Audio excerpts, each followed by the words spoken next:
Leonardo da Vinci, renowned for his artistic and scientific genius, also delved into the realm of robotics.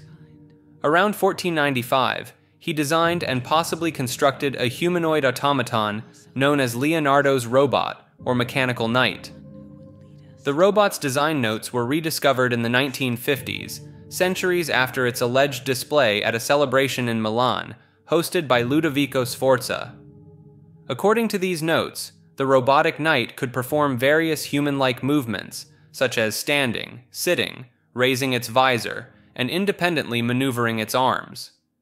It even had an anatomically correct jaw. The robot's operation relied on a complex system of pulleys and cables, showcasing Leonardo's mechanical prowess. Clad in German-Italian medieval armor, the automaton's design was influenced by Leonardo's anatomical research, particularly his work on the canon of proportions, exemplified in the famous Vitruvian Man drawing. Since the rediscovery of the sketchbook, modern engineers and historians have successfully built functional replicas of Leonardo's robot based on his original designs. These reconstructions have demonstrated the feasibility and ingenuity of his 15th century automaton concept. Leonardo's robot stands as a testament to his innovative mind and his ability to envision and create machines that were centuries ahead of his time. It also highlights the intersection of art, anatomy, and engineering that characterized his multifaceted genius. This early example of humanoid robotics demonstrates Leonardo's fascination with replicating human form and movement through mechanical means. Stable periodic orbits have been theorized to exist inside rotating or charged black holes, potentially providing a space for matter to exist without being pulled into the central singularity or escaping the black hole entirely. These orbits, classified as the third kind based on Chandrasekhar's system, are distinct from the other two types that either escape the black hole or terminate at the singularity. Interestingly, even photons could potentially maintain stable periodic orbits within black holes. The range of conditions allowing for these third-kind orbits is thought to be quite broad. This has led to speculation that the interiors of certain supermassive black holes, particularly those at the centers of galaxies, might be able to harbor life. Hypothetically, entire civilizations could exist inside black holes without being detectable from the outside. Some theories propose that information could potentially be gleaned about the conditions inside black holes by observing their white hole counterparts. White holes, while still hypothetical, are thought to be the opposite of black holes, spewing matter and light out from a singularity. The notion of life inside black holes, while highly speculative, raises fascinating questions about the potential diversity of habitats in the universe and the forms life might take in extreme environments. However, the extreme conditions and our current lack of ability to observe or interact with the interiors of black holes means these ideas remain firmly in the realm of theoretical speculation for now. The idea of life existing on or inside the sun has been speculated on for centuries. In the early 1600s, Tommaso Campanella wrote about a utopian society living on the sun in his work, The City of the Sun. As late as 1795, the renowned astronomer William Herschel believed the sun had a solid surface surrounded by layers of clouds, with the opaque lower layer shielding inhabitants from the heat and light of the glowing upper layer. He and other notable figures like François Arago and David Brewster maintained that the sun was essentially a large inhabited planet. Even in the 1950s, an elderly German engineer named G. Buren argued that sunspots were actually holes leading to the sun's habitable interior. He made a public wager that scientists couldn't disprove the existence of solar life, which he ultimately lost in court. Ironically, Buren's idea may have been prescient. Some researchers suggest that in the far future, when the sun becomes a red giant, Earth could survive inside it and potentially harbor subsurface microbial life. As our understanding of the potential diversity of life has expanded, Scientists have contemplated the possibility of plasma-based organisms inhabiting stellar interiors. Science fiction writers have also explored the concept, with Arthur C. Clarke's 1959 short story Out of the Sun, describing the discovery of an alien life form ejected from the sun during a solar flare. While the extreme conditions of the sun make it an unlikely habitat for life as we know it, the persistent speculation and creative imagining of solar and stellar life highlight humanity's deep-seated curiosity about the possibility of life in even the most seemingly inhospitable environments. Abraham Lincoln and John F. Kennedy, two of America's most beloved presidents, have some striking and unusual coincidences between their lives and deaths. Both were elected to Congress in '46 and later became president in '60. Both of their last names have 7 letters, were succeeded by Southerners named Johnson, born in '08, and were assassinated on a Friday in the presence of their wives. Lincoln was shot in Ford's Theater, while Kennedy was shot in a Lincoln convertible made by Ford. Both of their assassins, John Wilkes Booth and Lee Harvey Oswald, were known by 3 names comprised of 15 letters, were in their mid-20s, and were killed before going to trial. Many unusual connections exist between the two presidents' lives, from their political careers and physical characteristics to their family members and relationships. The assassinations of Lincoln and Kennedy and the events that followed also share many eerie similarities. Some believe these parallels point to a larger pattern or hidden meaning, perhaps related to reincarnation or a deeper metaphysical connection. While skeptics dismiss them as mere coincidence, the sheer number of these uncanny commonalities between Lincoln and Kennedy continues to fascinate many people to this day. LOAB is a character claimed to be discovered by artist Steph Madge Swanson through a text-to-image AI model in April 2022. Swanson found LOAB while asking the AI to produce something opposite to a given prompt. The resulting images, featuring cryptic lettering and a peculiar older woman, were dubbed LOAB. Further experiments with LOAB's image generated increasingly violent and gory results. Swanson speculated that LOAB's presence in the AI's output might be linked to gruesome imagery in its data. Despite attempts to dilute or remove LOAB from subsequent images, she persisted, suggesting she occupies a distinct region in the AI's map.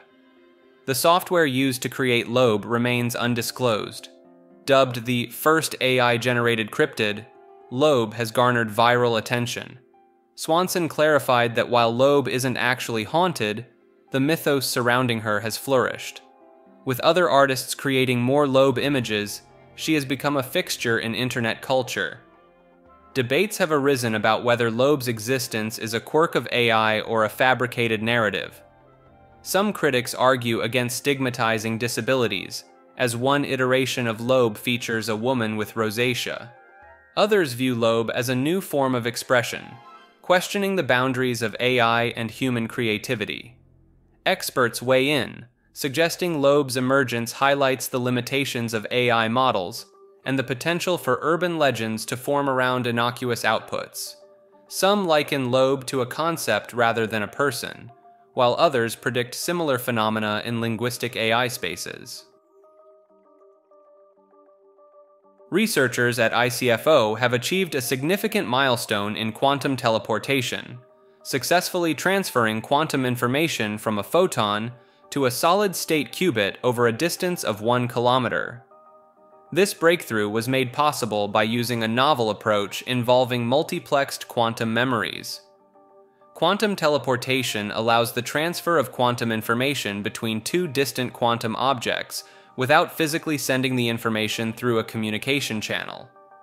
Instead, the information is destroyed at one location and recreated at the other, thanks to the phenomenon of quantum entanglement.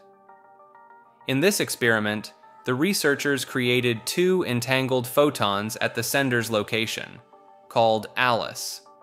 One photon was stored in a multiplexed solid-state quantum memory, while the other was sent through a 1 kHz optical fiber to the receiver, called Bob. At Bob's location, a third photon was created, encoding the quantum bit to be teleported. The key to the teleportation process was the interference of the second and third photons through a Bell state measurement. This mixed their states, and due to the initial entanglement between the first and second photons, the information from the third photon was transferred to the first, which was stored 1 kilometer away in Alice's quantum memory. To ensure faithful information transfer, the researchers employed an active feed-forward technique, applying a phase shift to the stored photon based on the outcome of the Bell state measurement. The multiplexed nature of the quantum memory allowed for an increased teleportation rate, overcoming the limitations imposed by the 1 kilometer separation between Alice and Bob. This experiment marks a significant step towards integrating quantum teleportation into existing telecommunication networks, paving the way for ultra-secure long-distance quantum communication. The compatibility of the solid-state quantum memories with the telecom network makes this approach promising for deploying the technology over long distances using installed fiber optics. The researchers plan to further improve the technology to extend the setup to even longer distances while maintaining efficiency and teleportation rates.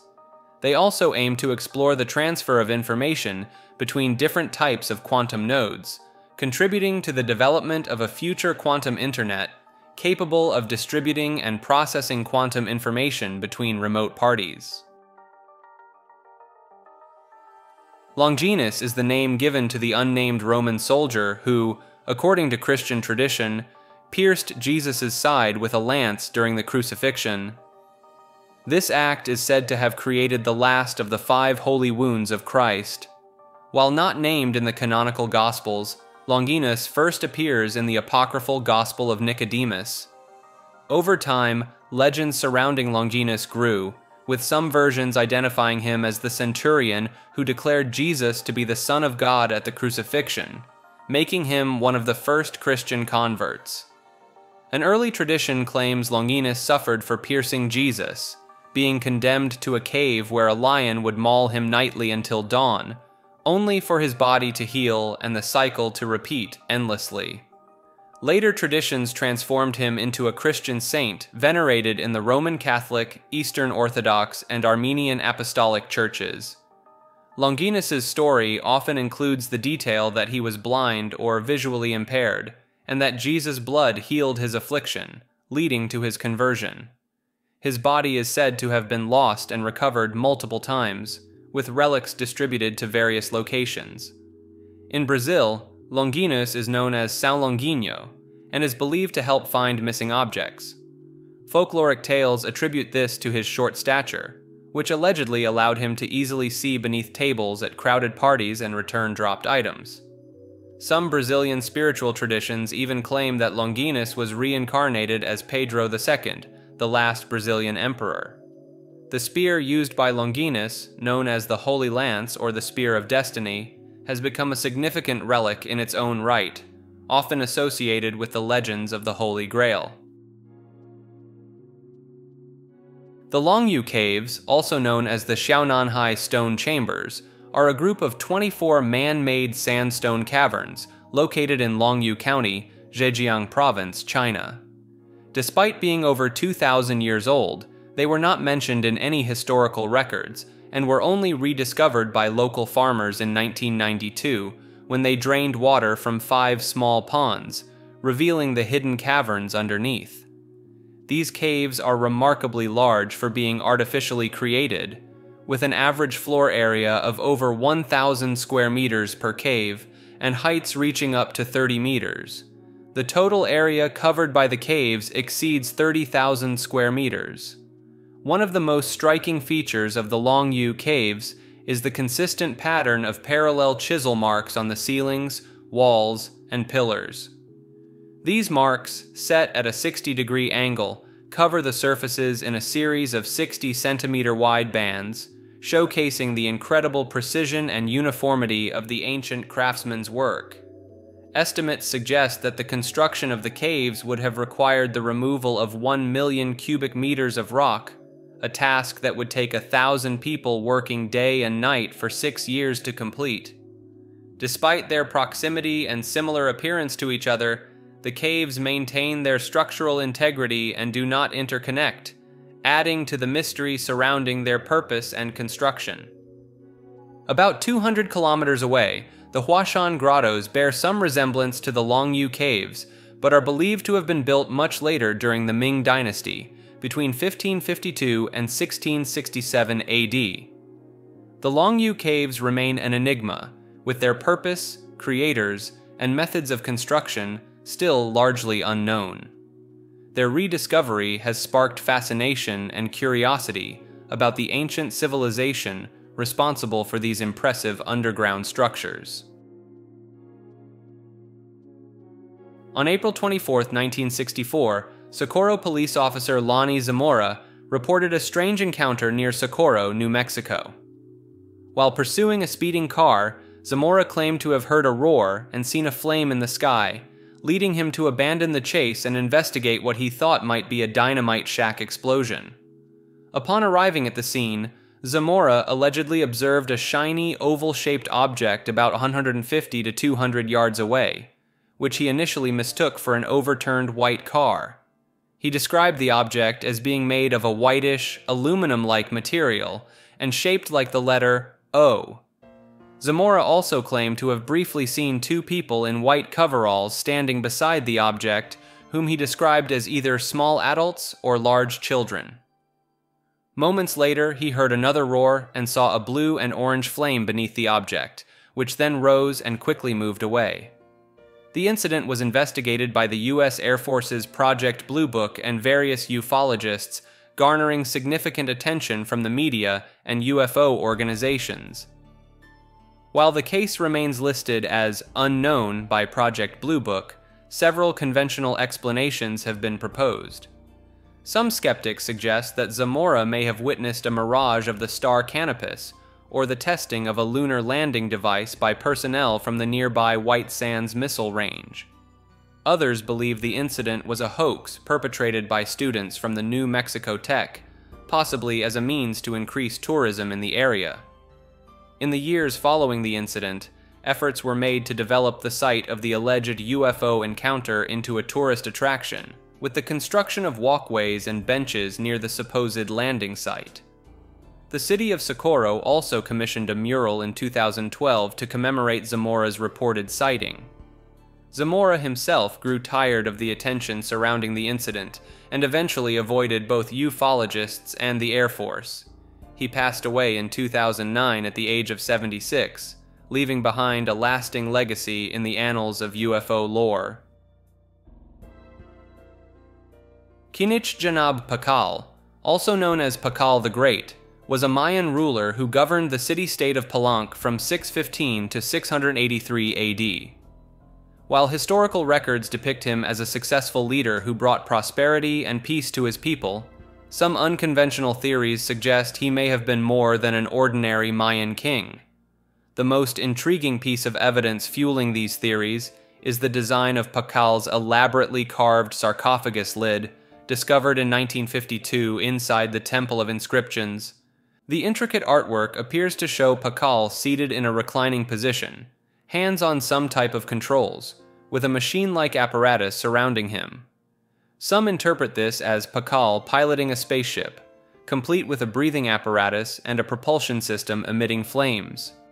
Proponents of the ancient astronaut theory argue that the Mayans, and Pakal in particular, may have had contact with extraterrestrial beings who shared advanced technology.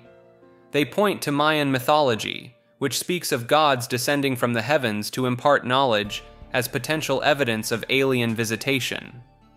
Another fringe theory posits that Pakal was a time traveler from the future who chose to live among the Mayans. This idea stems from discrepancies between the physical characteristics of Pakal's remains and typical Mayan traits of the time. For instance, Pakal was quite tall for a Mayan and lacked dental decorations and skull deformations common among the elite. Additionally, while records state he died around age 80, his skeletal remains appear to belong to a much younger man. Mainstream archaeologists and historians, however, dismiss these speculative theories. The official interpretation of the sarcophagus lid artwork aligns with Mayan cosmology, depicting Pakal as the central axis of the universe, connected to the underworld and heavens. Inconsistencies in his physical appearance and age at death could be attributed to natural variation, errors in record-keeping, or deliberate alterations to align with significant dates or events. While the idea of Pakal as an ancient astronaut or time traveler is undoubtedly fascinating, the evidence supporting these claims remains open to interpretation. As such, the life and legacy of this remarkable Mayan ruler continue to be a source of intrigue and mystery for scholars and enthusiasts alike. Lucid dreaming is a fascinating phenomenon where the dreamer becomes aware that they are dreaming while still asleep. This realization allows the dreamer to gain some level of control over the dream narrative, characters, or environment. However, the ability to influence the dream is not the defining feature of lucid dreaming. The term lucid dream was coined by Dutch psychiatrist Frederik van Eeden in 1913, though descriptions of the experience predate this.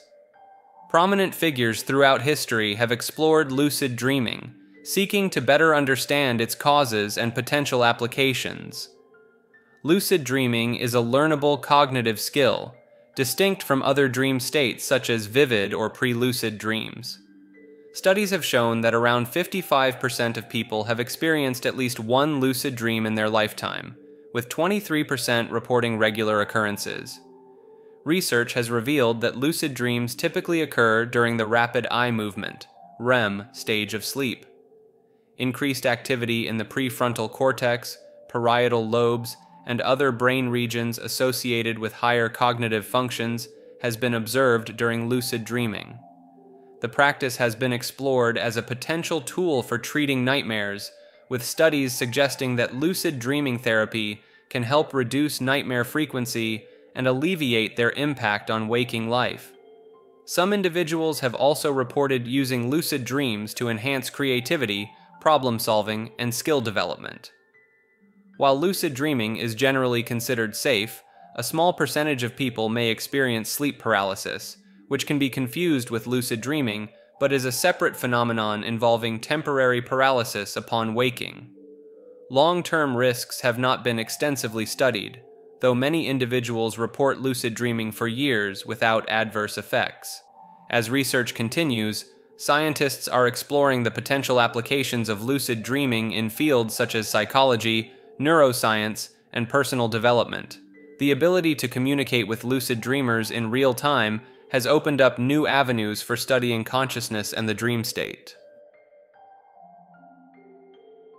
Machine elves, also known as fractal elves or self-transforming elf machines, are entities that are often reported by people using certain psychedelic drugs, especially DMT. These encounters are described in many cultures, from Native American shamanic traditions to indigenous Australians and African tribes, as well as Western users of these substances. Those who experience machine elves often report bursting through a mandala-like pattern and finding themselves in the presence of jewel-like entities that are excited to interact with them.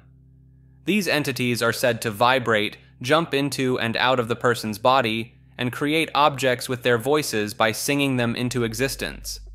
The objects they present are described as impossible to make, similar to celestial toys scattered around a UFO nursery.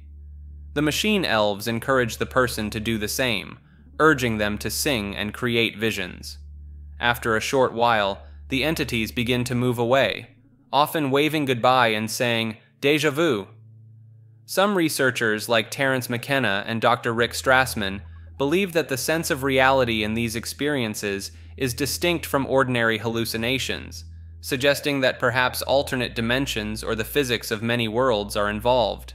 Others, like James Kent, propose that the DMT landscape disrupts the processing of visual information, causing the brain to fill in the blanks with humanoid entities due to our affinity for anthropomorphic things. In the 1940s, the town of Mattoon, Illinois, was gripped by a series of strange events involving a mysterious figure known as the Mad Gasser. Over the course of 2 weeks, more than 24 cases of apparent gas attacks were reported to the police, along with numerous sightings of the suspected assailant. Victims described smelling strange odors in their homes, followed by symptoms such as leg paralysis, coughing, nausea, and vomiting. While no one died or suffered serious medical consequences, the attacks caused widespread panic and fear in the community. The Mad Gasser was described as a tall, thin man dressed in dark clothing and wearing a tight-fitting cap. Some reports even suggested that the attacker was a woman dressed as a man. Witnesses claimed that the Gasser carried a device, possibly an agricultural tool called a flit gun, which was used to spray the noxious gas. Despite the numerous reports, police remained skeptical throughout the ordeal. Many of the reported gassings had simple explanations, such as spilled nail polish or odors from nearby animals or factories. Additionally, victims made quick recoveries without any long-term effects. The incidents in Mattoon are now widely considered to be a case of mass hysteria, with public panic and heightened anxiety contributing to the spread of the story. However, some maintain that the Mad Gasser actually existed, or that the perceived attacks could be attributed to other factors, such as industrial pollution. In 1520, during his famous voyage around the world, Ferdinand Magellan encountered a group of people in what is now known as Patagonia, a region in South America. According to accounts from the journey, Magellan and his crew came across a naked giant dancing and singing on the shore. The explorer ordered one of his men to make contact with the giant and to reciprocate the dancing and singing as a sign of friendship. Magellan's scholar, Antonio Pigafetta, described the giant as being so tall that the tallest crew member only reached his waist. Magellan even attempted to kidnap 2 of the giants to bring back to Spain as proof of his discovery, but they did not survive the long journey. The people Magellan encountered were likely the Tehuelche, a tribe known for their tall stature. While some accounts claimed the Patagonians were up to 10 feet tall, later voyages and measurements put their height closer to 6 feet, which is still tall compared to the average European height at the time. The Tehuelche's impressive height can be attributed to Bergmann's rule, which states that animals, including humans, tend to grow larger in cold climates and smaller in warm ones. This adaptation helps them retain heat in frigid environments like Patagonia. Magicians and spies have a surprising amount in common, as both rely on secrets, deception, and clever tricks to accomplish their goals. Throughout history, magicians have been called upon to assist with espionage. In the 1800s, French magician Jean-Eugène Robert Houdin helped battle an uprising in Algeria by out-magicking the local wizards. Decades later, escape artist Harry Houdini allegedly spied on the German and Russian militaries while touring Europe and taught lockpicking to Scotland Yard. During World War I, the U.S. Justice Department hired magicians like Wilbur Weber and Archie Engel to go undercover and ferret out German spies. Other magicians assisted the war effort by entertaining troops, advising on camouflage, and working in cryptography. In World War II, British magician Jasper Maskelyne claimed to have hidden the Suez Canal and disguised tanks with his illusions, though some doubt the extent of his exploits. Across the Atlantic, John Mulholland wrote a manual on trickery for the CIA and reportedly worked on their controversial mind control program MK-Ultra. More recently, Israeli psychic Uri Geller allegedly used his paranormal abilities to assist Mossad and the CIA for decades, though skeptics question the veracity of these claims. Clearly, the clandestine connection between magic and espionage has a long and colorful history.